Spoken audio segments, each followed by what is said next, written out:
અમદાવાદના સોનિયો સાથે 4.45 કરોડની ઠગાઈ આચરવાના ગુનામાં કચ્છ અને ગુજરાત ભાજપના મહિલા આગેવાનના પુત્ર સહિત 4 જણની ધરપકડ થતાં કચ્છમાં પણ આ પ્રકરણ ભારે ચર્ચાસ્પદ બન્યું છે.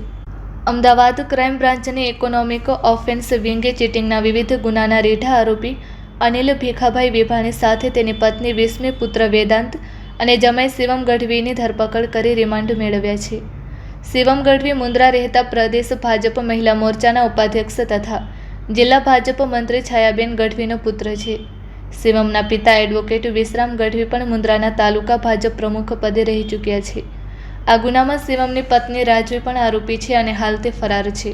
અમદાવાદ ક્રાઇમ બ્રાન્ચના એસીપી એમએન ચાવડાએ જણાવ્યું કે આરોપી અનિલ ભીખાભાઈ વિભાણી પર સુરત સહિત વિવિધ પોલીસ મથકોમાં અગાઉ કરોડો રૂપિયાની ઠગાઈના ગુના નોંધાયેલા છે.